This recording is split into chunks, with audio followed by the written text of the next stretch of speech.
Hi, my name is Genesis Williams. I am 15 years old and I am homeschooled. And the reason that I decided to attend the Detroit Youth Monologue Slam was simply because I enjoyed last season and I wanted to see what was new this season. I wanted to see who the new coaches were. I wanted to understand more about acting. I wanted to learn more about myself as far as my career goes, and I just wanted to have fun.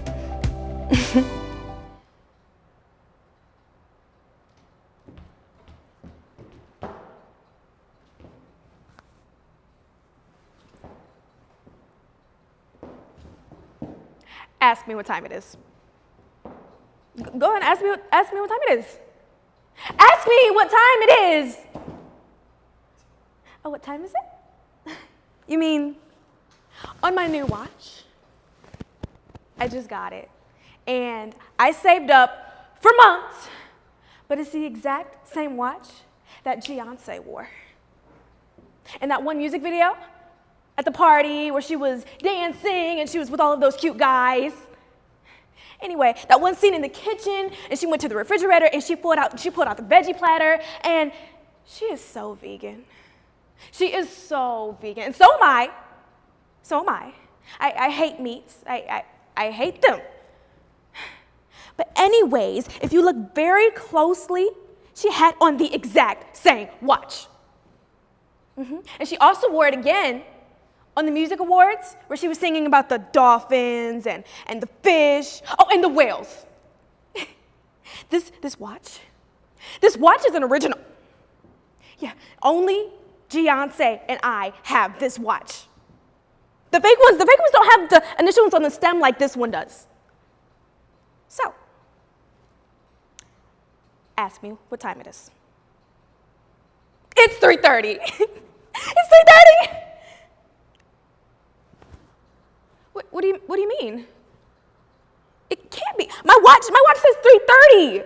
I just bought this watch and I just paid $200 for this piece of junk, and you're trying to tell me that my watch is not working? I hate her. I hate her. I hate Beyonce, and I hate all of this, and I hate all of that, and I hate this watch, and I just hate it. But let's go get a burger. Thank you.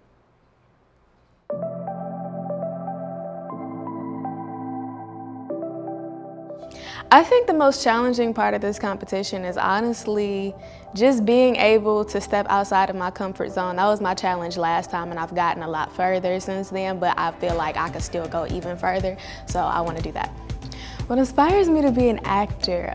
Telling people's stories, telling other people's stories, because there's so many times, someone may have a stuttering problem, or someone may have, they just don't like talking in front of people, so they may be like, hey, blah, blah, blah, do you think I could do a movie about it?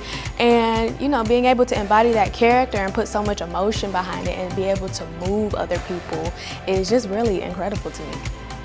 It's important to me because, so many people have had certain effects on my life, and I just like making people happy, or I like making people realize what's really in the world, and having people think is really what I get from even movies and TV shows and stuff like that. I like things that make people think, and if I can make somebody else think, especially in our generation today, I think that that's something that unfortunately my generation doesn't do.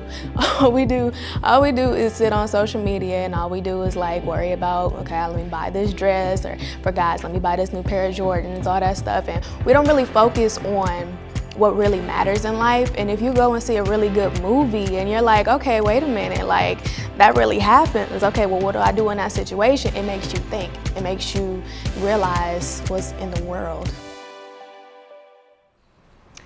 When I was 6 years old, my parents bought my twin sister and I a bike because we love to share everything.